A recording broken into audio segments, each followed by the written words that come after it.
মুখ ফোস কেমন কমেন্ট করে ফেলে অন্যের ব্যাপারে, এটা দিয়ে সে মাঝে মাঝে জাহান্নামী হয়ে যায়, কিন্তু সে ভাবেই নাই এই শব্দে আমাকে জাহান্নামে ঢুকাবে।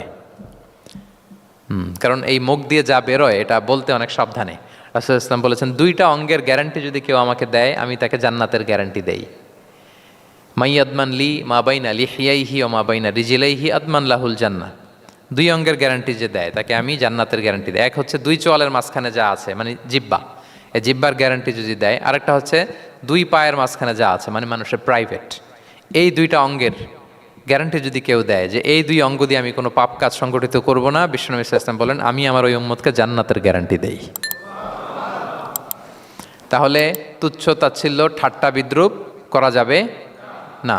6 নম্বরে, ওয়ালা তালমিজু আনফুসাকুম, তোমরা অন্যের বদনাম করে বেরিও না। লামজ আসছে লুমাজা থেকে, ওয়াইলুল লিকুল্লি হুমাজাতিল লুমাজা, যে প্রকাশ্যে অন্যের বদনাম করে বেড়ায়, অন্যের দোষ খুঁজে বেড়ায়। একদল লোক আছে দেখবেন শুধু অন্যের দোষ খোঁজে, নিজের দিকে আঙ্গুল যায় না। কিন্তু এইভাবে আরেকজনের দিকে আঙ্গুল দিলে যে 3টা আঙ্গুল নিজের দিকে যায়, এটা আবার ভুলে যায়। কাউকে যদি আমি এরকম করি, আমার দিকে কয় আঙ্গুল বলেন? এই 3টা কার দিকে? আর আরেকজনের দিকে 1 আঙ্গুল। তো কাউকে কিছু বলার আগে 3 বার নিজেরটা ভাববেন যে নিজে কি করেন।